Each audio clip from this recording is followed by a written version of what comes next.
Salman Prince যে আছে এখন বর্তমানে বাদশা, সে কিন্তু আসলেই আরবিয়ান নয়। তারা অন্য দেশ থেকে উঠে এসে তারা রাজত্ব কায়েম করেছে, তারা পেয়েছে। আসলেই এরা কিন্তু আরবিয়ান নয় এবং নবীর কোনো বংশদূত নয়। এরা অন্য দেশের মানুষ, রাজত্ব পেয়েছে। মদের দোকান খোলা হয়েছে, কিয়ামতের আলামত।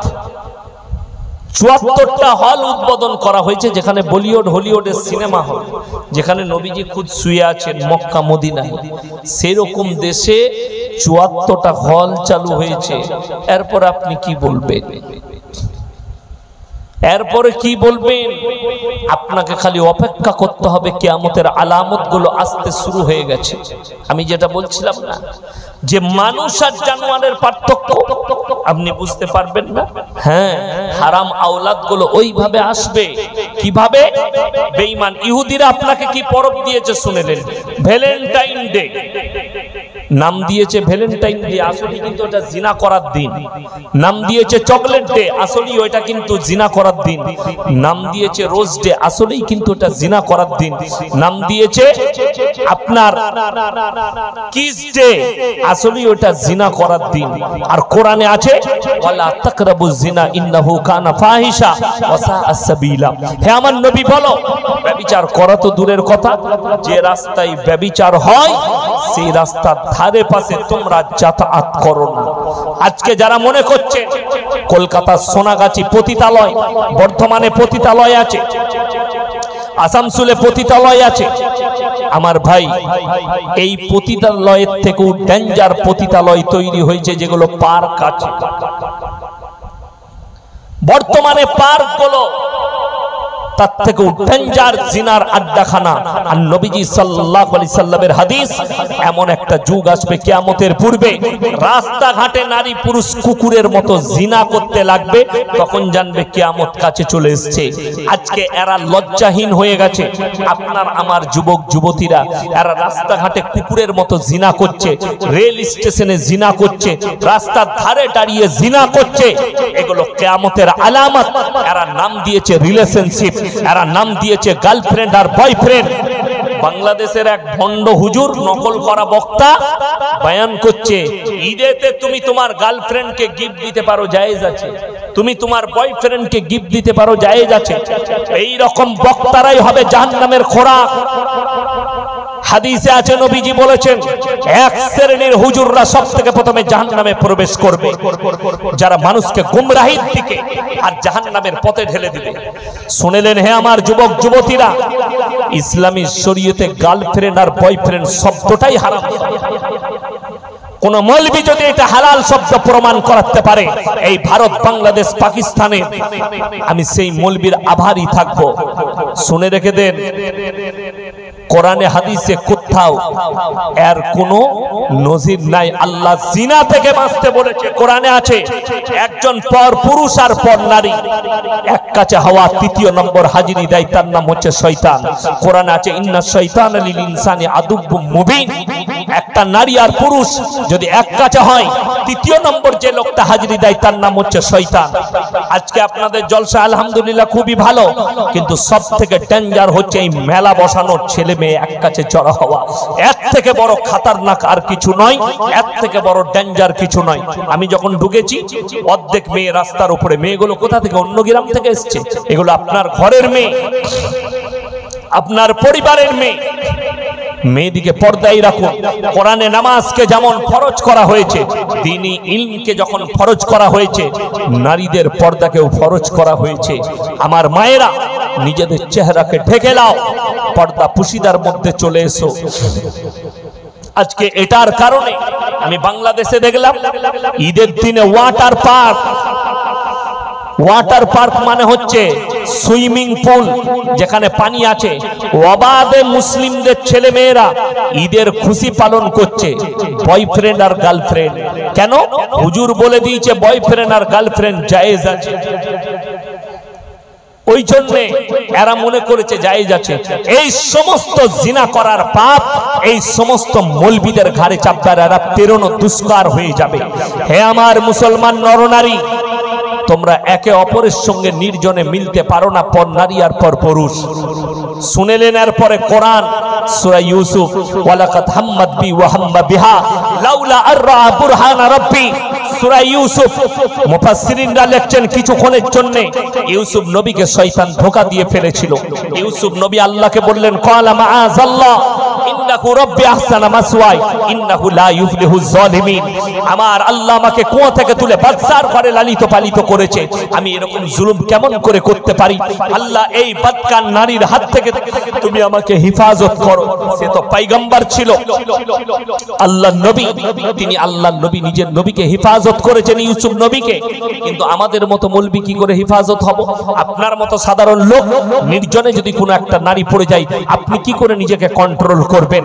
ওই জন্য ইসলামী শরীয়তে বলা হয়েছে জিনা করা তো দূরের কথা, যে রাস্তা দিয়ে জিনা হয় রাস্তা কাটিং করে অন্য রাস্তায় যাও, ওই রাস্তার ধারে পাশে তোমরা যাতায়াত করো না। যে পার্কগুলোতে জিনা হয় ওই পার্কের ধারে পাশে যেও না। আমার ভাই মায়েদিকে বলছি, ভাইদিকে, আপনার মেয়ে স্কুলে যাবে, খোঁজলেন স্কুলে গেছে না পার্কে। আপনার ছেলে স্কুলে যাবে, স্কুলে গেছে না পার্কে, আপনি খোঁজলেন। আজকে জানেন এই পাপের যুগে পাপের দিকে ঠেলে দেওয়ার মূল যন্ত্র হচ্ছে এই মোবাইল। এই মোবাইলের দ্বারা আপনি পাপের দিকে ঠেলে দিলেন, আপনার সমাজ ব্যবস্থাকে ধ্বংস করে দিল। আজকে মুসলিম যুব সমাজ শেষ হয়ে গেল, খালি সারা দিনটা ফ্রি ফায়ার গেম খেলাতে খেলাতে কিছু ছেলের ব্রেন হ্যাং হয়ে গেছে। কিছু নারী তারা মোবাইলেতে গার্লফ্রেন্ড আর বয়ফ্রেন্ড করতে করতে তাদের জীবন শেষ হয়ে গেল, জীবনে কোনো আমলই নেই। শুনেলেন তোমার দাম্পত্য জীবন কখনো সুখী হবে না, তোমার বিবাহিত জীবন কখনো সুখী হবে না। আজকে বড় কষ্ট লাগে, আপনি বলছেন পর্দা করা ফরজ, এটা প্রত্যেকটা মুসলমান জানে। পর্দা আপনাকে বলে দিই, মরা ঘরে মেয়েরা ভিড় করলে বেশি লাভ না ছেলেরা ভিড় করলে বেশি লাভ? কথা বলে না? ছেলেরা জানাজা পড়বে, মাটি দেবে, এতে নেকি আছে না নাই? নেকি আছে। বড় কষ্টের বিষয়, জানাজার নামাজ পড়লেন, মাইয়েতের মাগফিরাতে দোয়া করলেন, বাস কাফি। মেয়েদের যাওয়া আলু গোশ খেতে যাওয়া, আর কোনো কাজ নেই। হাদিসে আছে তিনটে কারণ ছাড়া মেয়েরা বাড়ির বাইরে যেতে পাবে না। আপনি ডিসকাস করুন আপনার বিবিকে, আপনার বিটিকে, আপনার মেয়েকে, আপনার বোনকে আপনি কি করবেন। এক নম্বর, যদি নিকটবর্তী আত্মীয় মারা যায় তখন তোমরা বাড়ির বাইরে যেতে পাবে, পর্দার সহিত সেখানে যেতে পাবে। দুই নম্বর, যদি শরীর খুব অসুস্থ হয় তুমি ডাক্তার হাকিমের কাছে যেতে পাবে, ডাক্তারের কাছে পর্দার সহিত যেতে পাবে। তিন নম্বর, হজ ফরজ হলে পর্দার সহিত হজ করতে যেতে পাবে। এই তিনটে কারণ ছাড়া মেয়েদের বাইরে বেরোনো জায়েজ নেই। যেদিন থেকে পর্দা ফরজ হয়েছে আল্লাহর নবীর বিবি এবং সাহাবীদের বিবিরা নিজের পায়ের নখটা পর্যন্ত হুজরাখানা থেকে বার করেননি।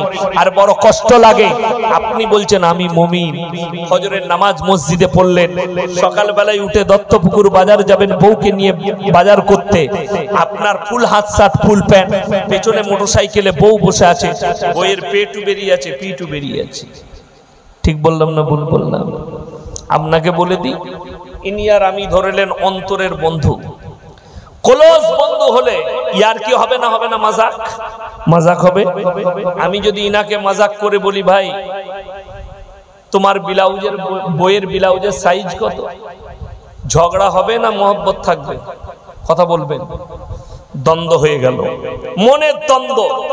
উনি বললেন এত বড় আসপর্দা আমার বইয়ের লেগে এত বড় কথা বললি, এক মিনিটের লেগে ভাবুন। যদি এইটুকু কথা আপনার বন্ধু বলে তোর বইয়ের ব্লাউজের সাইজ কত, তার সঙ্গে যদি কথা বন্ধ করে দেন, তার সঙ্গে সম্পর্ক ছিন্ন করেন, হাইরে মুসলমান, তোমার বিবিকে বাজারে ঠেলেছ, একটা পর পুরুষ দোকানে বসে আছে, তোমার বিবি গিয়ে বলছে দাদা আমার একটা 34 সাইজের ব্লাউজ বার করো, তখন তোকে লজ্জা লাগে না? কথা বুঝাতে পারলাম? আমি গুদা বাংলায় বায়ান করছি, শুদ্ধ বাংলায় নয়। যে তোমার বন্ধু বললে তোমার গায়ে লাগে, অথচ তোমার বউকে বাজারে ঠেলে দিয়েছো, একটা পর পুরুষ বসে আছে, তোমার বিবি গিয়ে বলছে আমার 34 সাইজের ব্লাউজ বার করো, তখন তোমাকে লজ্জা লাগে না? তুমি কতটা নির্বোধ, তোমার বিবেককে জিজ্ঞেস করো। আজকে ওটাই আমাদের দুঃখ। 3 ঘন্টা চায়ের দোকানে হারাম করে আড্ডা মারে, 3 ঘন্টা আড্ডা মারছে, কিন্তু বউ যদি বলে আমার এটা প্রয়োজন, বলে দোকানে গিয়ে কিনে নে, বউকে বাজারে ঠেলে দিল। আজকে আমাদের সমাজের অবস্থা দেখুন, চায়ের দোকানে 3 ঘন্টা 4 ঘন্টা হারাম করে আড্ডা মারছে। যদি বলেন ভাই নামাজ পড়ার সময় হচ্ছে না তোর, নামাজ পড়তে যাবি না, সময়ে খুব অভাব, কাজ আছে, কিন্তু হারাম করে চায়ের দোকানে 3 ঘন্টা আড্ডা মারছে। ঠিক বললাম না ভুল বললাম? 3 ঘন্টা আড্ডা মারে, তুমি 5 মিনিটে নামাজের সময় দিতে পারো না, চায়ের দোকানে 3 ঘন্টা সময় দিচ্ছ, আল্লাহকে কি জবাব দেবে মরণের পরে? আমার মুসলমান ভাই শুনেলেন, আপনি মনে করছেন বিচার ব্যবস্থা সকলের জন্য, বিচার হবে কোয়ালিটি হিসাবে। বিচার আল্লাহ যেগুলো নেকির আর গুনার পাল্লা মাপা হবে, শুধুমাত্র মিজান দাঁড় করানো হবে মুমিনদের জন্য, ইমানদারদের জন্য। আর যারা বেঈমান কাফের মুশরিক হবে তাদের কোনো হিসেবই নাই, ফি নারি জাহান্নাম, তাদের জন্য একটাই রাস্তা জাহান্নাম। কারা? মুশরিকরা, বেঈমান কাফেররা, তাদের জন্য একটাই রাস্তা হবে জাহান্নাম, তাদের কোনো হিসাব নাই। অনেকের প্রশ্ন হবে, অনেক অমুসলিম ভাই তারা তো ভালো কাজ করে, শুনেলেন কেউ যদি বেঈমান হয়, কাফের হয়, মুশরিক হয়, অথচ সে যদি মানুষের উপকার করে, তার বদলা আল্লাহ দুনিয়াতেই তাদেরকে দিয়ে দেয়, কিয়ামতের দিনে আর কিছুই থাকবে না। ওই জন্য আমি অনুরোধ করে যাব, নামাজ সবাই পড়বেন, নামাজ কেউ ছাড়বেন না। নামাজ আল্লাহ ফরজ করেছেন, হালাল পথে চলুন, হকের উপরে চলুন। মায়ের দিকে অনুরোধ করব, পর্দা পুশিদায় আসো, নিজেদিকে পরিবর্তন করো, পাপের জগৎ থেকে সরিয়ে নিয়ে এসো। তোমরা পরকিয়া থেকে নিজেকে সরিয়ে নাও, জিনা থেকে সরিয়ে নাও, নিজের চেহারাকে পরপুরুষের কাছ থেকে ঢেকে নাও। ওদের খুমুরিহিন্না আলা জুনুবিহিন, তোমরা নিজেকে ঢেকে নাও, পর্দা পুশিদার মধ্যে এসো। তোমরা কোনোদিন লাঞ্ছিত হবে না, তোমরা কোনোদিন ধর্ষিতা হবে না, তোমরা কোনোদিন বেজ্জতি হবে না। যারা তোমাদিকে মডেলিং শিখুচ্ছে তারা তোমার শরীরকে ভালোবাসে, তারা তোমার রূপকে ভালোবাসে, তারা তোমার অঙ্গকে ভালোবাসে। আমরা মৌলবীরা অনুরোধ করে যাচ্ছি, হে আমার মা বোন, তোমরা নিজেদের শরীরকে ঢেকে নাও, নিজেদের ইজ্জতকে ঢেকে নাও। আল্লাহ কিয়ামতের দিনে তোমার ইজ্জতকে বাড়িয়ে দেবে। তুমি আজকে দুনিয়াতে নিজেকে গোপন করবে, আল্লাহ কিয়ামতের দিনে তোমার যে জান্নাতটা দিবে সেই সৌন্দর্যটা দেখে তুমি অবাক হবে কিয়ামতের দিনে। আমার মুসলমান ভাই, ওই জন্য সকলকে অনুরোধ করব, আর আল্লাহ যেদিকে মাল দিয়েছে আল্লাহর রাস্তায় খরচ করুন। 3 জন যদি তোমাদের কাছে হাত পাতে, জীবনে তোমরা তাদের হাতকে ফিরিও না। 3টে ব্যক্তি কোরআনে আছে, ওয়া আতিদাল কুরবা হাক্কাহু ওয়াল মিসকিন ওয়াবনাস সাবিলি ওয়ালা তুবাদদির তাবদীরা। 1 নম্বর, তোমার কাছের গরিব যদি তোমার কাছে হাত পাতে, তার হাতকে তুমি কোনোদিন ফিরিও না। 1 নম্বর কাছের গরিব। 2 নম্বর, এতিম আর মিসকিন যদি তোমার কাছে হাত পাতে, তার হাতকে ফিরিও না। আর 3 নম্বর, মুসাফির যদি হাত পাতে, তার হাতকে তোমরা ফিরিও না। কেউ যদি 1 টাকা দান করতে পারে, মনে মনে একটা কথা ভাববেন, আল্লাহ আমাকে তুমি হাত পাতনেওয়ালা বানাওনি, আমাকে দেনেওয়ালা বানিয়েছো। আমি দিতে পাচ্ছি, 1 টাকা দান করতে পাচ্ছি, আমাকে কারো কাছে হাত পাতাওনি। এইটা মনে মনে ভাববেন। আজকের মজমায় সবথেকে বড় মুসাফিরকে আমি 170 কিলোমিটার রাস্তা এলাম আমার বাড়ি থেকে। আজকের মজমায় সবথেকে বড় মুসাফির আমি। আমার মুসলমান ভাই, 3টে ব্যক্তি যদি হাত পাতে, হাতকে ফিরিও না। ইন্নাল মুবাদ্দিরিনা কানু ইখওয়ানাশ শায়াতিন ওয়া কানা শাইতানু লিরাব্বিহি কাফুরা। যারা অপব্যয় করে তারা হচ্ছে শয়তানের ভাই। আপনার হালাল টাকা আপনি মদেতে, গাঁজাতে, লটারিতে, আপনার জুয়াতে, গান বাজনায়, ইসলাম বিরোধী কাজে যদি খরচ করেন, আপনি কিয়ামতের দিনে ফেরে পড়ে যাবেন। দুনিয়াতে আল্লাহ টাকা কেড়ে নেবে। মাথা ঠোকাটা ম্যাটার নয়, উত্তর কিংবা দক্ষিণে মাথা ঠোকাটা ম্যাটার নয়। পৃথিবীর যারা নাস্তিক আছে, নাস্তিক বাদ দিয়ে সবাই মাথা ঠুকে, নাস্তিক ছাড়া সবাই মাথা ঠুকে। কেউ গাছের নিচে, কেউ কবরের কাছে, কেউ ঠাকুরের কাছে, কেউ অগ্নির কাছে, কেউ সূর্যের, কেউ চন্দ্রের কাছে, কেউ পূবে, কেউ পশ্চিমে, কেউ উত্তরে, কেউ দক্ষিণে, কেউ গাছের নিচে। ওই জন্য আমার আল্লাহ কোরআনে এই ম্যাটারটাই রাখেনি, এই ম্যাটার রাখেনি। কেন রাখেনি শুনেলেন কোরআন, লাইসাল বিররা আন তুওয়াল্লু বুজুহাকুম কিবালাল মাশরিকি ওয়াল মাগরিব ওয়ালাকিন্নাল বিররা মান আমানা বিল্লাহ। হে নবী, পূব কিংবা পশ্চিম দিকে মাথা ঠুকার নাম ঈমান নয়, প্রকৃত ঈমানের নাম হচ্ছে মান আমানা বিল্লাহ, আল্লাহর উপরে বিশ্বাস আর ইয়াকিন। এক নম্বর, ওয়াল ইয়াউমিল আখির, আমার পরকালের প্রতি, ওয়াল মালাইকাতি, আমার ফেরেশতাদের প্রতি, ওয়াল কিতাবি, আমার আসমানি কিতাবের প্রতি, ওয়ান নাবিয়্যিন, আর যতগুলো নবী পয়গম্বর পাঠিয়েছি এদের উপরে বিশ্বাস আনার নাম হচ্ছে ঈমান। এই পাঁচটা জিনিস আপনাকে বিশ্বাসও করতে হবে, মানতেও হবে। তারপরে যদি আপনি সিজদা করেন, এই পার্সোনাল প্রপার্টি আল্লাহ ছাড়া কারোর সামনে নত হবে না। এটার নাম শরীয়ত, এটার নাম ইসলাম। আপনি ছেলে খেলা ভেবেছেন আপনি মন চাই জিন্দেগি করবেন না, আপনার জিন্দেগি মন চাই নয়। একজন মুসলমানের জিন্দেগি মন চাই জিন্দেগি হবে না, রব চাই জিন্দেগি হবে। আল্লাহ এবং রাসূল সাল্লাল্লাহু আলাইহি সাল্লামের আখলাক চরিত্রের উপরে তোমার চলার রাস্তা হবে। বেঈমান কাফেরের চলার রাস্তাটা তোমার রাস্তা নয়। তোমার হাদিস জানা নাই না তুমি জানতে চাও। আল্লাহর হাবিব সাল্লাল্লাহু আলাইহি সাল্লাম বলেছেন, হে আমার সাহাবীরা বলো, যার জীবনে নামাজ নাই তার মধ্যে ইসলাম নেই। আপনি রমজান মাসের গুরুত্ব বুঝলেন, আর 5 ওয়াক্ত নামাজ ফরজ এটা বুঝেন না। যতজন এখানে মুসলমান বসেছেন, যারা আসেননি সকলে জানে প্রত্যেকটা মুসলমান নরনারীর জন্য দ্বীনি ইলম হাসিল করা ফরজ। ঠিক কি না কথা বলে? এই গ্রামের কথা বলছি, জেলার কথা থানার কথা পরে বলবো। এই গ্রামের কথায় যতগুলো মুসলমান আছে সমীক্ষা করা হলে 100 জনের মধ্যে 98 জনের কাছে দ্বীনি ইলম নাই। দ্বীনি ইলম মানে কি? মৌলবি হতে হবে না, মুহাদ্দিস হতে হবে না, হাফেজকারী হতে হবে না। দ্বীনি ইলম মানে অতটা হাসিল করতে হবে যতটা করলে আপনি হারাম হালালটা বেঁচে চলতে পারে, দ্বীন আর বদ্দীন চিনতে পারে, শিরক আর বেদাত চিনতে পারে, কুফরি চিনতে পারে। বেঈমান কাফেররা যে জাল আপনার উপরে ছুড়ছে, সেই জালটা যেন আপনি আপনার চোখের দ্বারা, ঈমানি চোখের দ্বারা, ইলমের দ্বারা দেখতে পান। অতটাই কোথায় হাসিল করব সে জায়গায়ও আছে। কোথায় করবেন? হয় কোনো বড় আলেমের কাছে উঠা বসা করে হোক, কোন মাদ্রাসায় পড়াশোনা করে হোক, তা না হলে বড় আলেমের লেখা বই পড়ে হোক, অতটা ইলম আপনাকে হাসিল করতে হবে।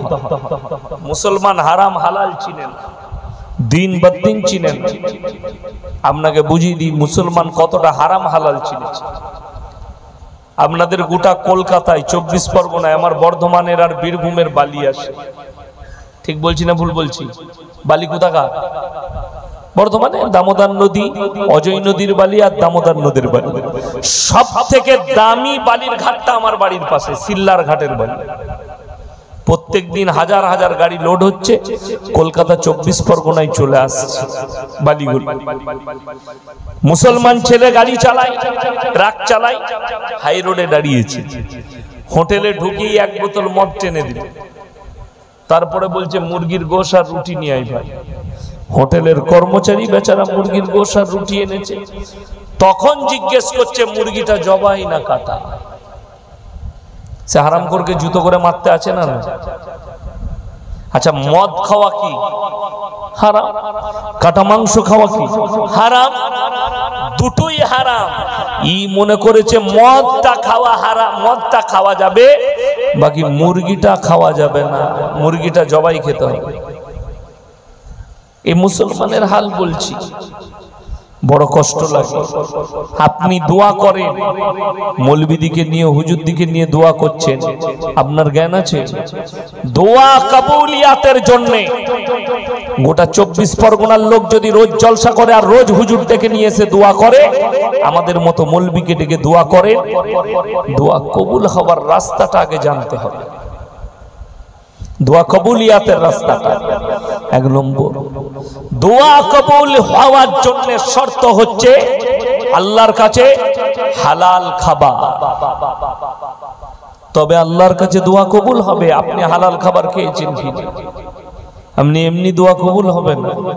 মুসলমান হারাম হালাল কি বুঝেছে? এতটুকু বুঝেছে, আপনাকে বুঝিয়ে দিই।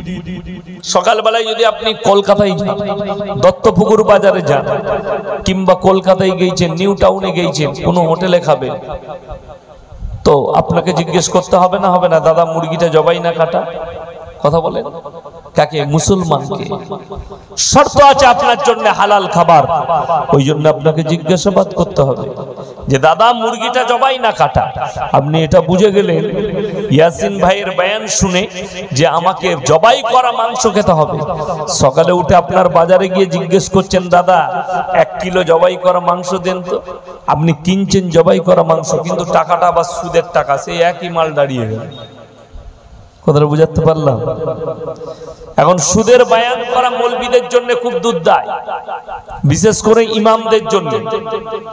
মসজিদে জুম্মায় যদি খুতবায় সুদের বয়ান করে দেয়, ইমামের চাকরি যাব হয়ে যায়। পেছনে কারা লাগে? সুদখোর মাল কটা। আমাদের দেশের অবস্থা এত ভালো যে মদ খেয়ে মসজিদে ঢোকা যায় না, গাঁজা খেয়ে মসজিদে ঢোকা যায় না, কিন্তু সুদ খেয়ে ফাঁস কাতারে নামাজ পড়া যায়। ঠিক বললাম না ভুল বললাম? ওই জন্য আমাকে সবাই দাওয়াত দেয় না, আমার বয়ান সবাই নিতে পারে না। খুব কঠিন কঠিন বাঁশ দিই আমি, সবাই নিতে পারে না। এরপর যদি বলেন সুদ কি, আমি বলবো না, কোরআনকে জিজ্ঞেস করো। ওয়া হাল্লাল্লাহুল বাইয়া ওয়া হারামার রিবা। হে আমার নবী, সুদকে হারাম করা হয়েছে আর ব্যবসাকে তোমাদের জন্য হালাল করা হয়েছে। আমার নবী বিশ্ব নবী বলেছেন, হে আমার সাহাবীরা শোনো, কেউ যদি 1 টাকা সুদ খায়, নিজের মায়ের সঙ্গে 36 বার জিনা করার সমান পাপ হবে। 36 বার জিনা করার সমান পাপ হবে 1 টাকা যদি কেউ সুদ খায়। ভেবে দেখুন আজকে মুসলমানের হাল। সুদ হারাম কে জানেন না? একজন হাত তুলেন। সকল মুসলমান জানে। মদ খাওয়া হারাম কোন মুসলমান জানে না? সবাই জানে। কোন মুসলমান জানে না গাঁজা খাওয়া হারাম? সবাই জানে। চুরি করা হারাম কে জানে না? সবাই জানে। লটারির টিকিট কাটা হারাম কে জানে না? সবাই জানে।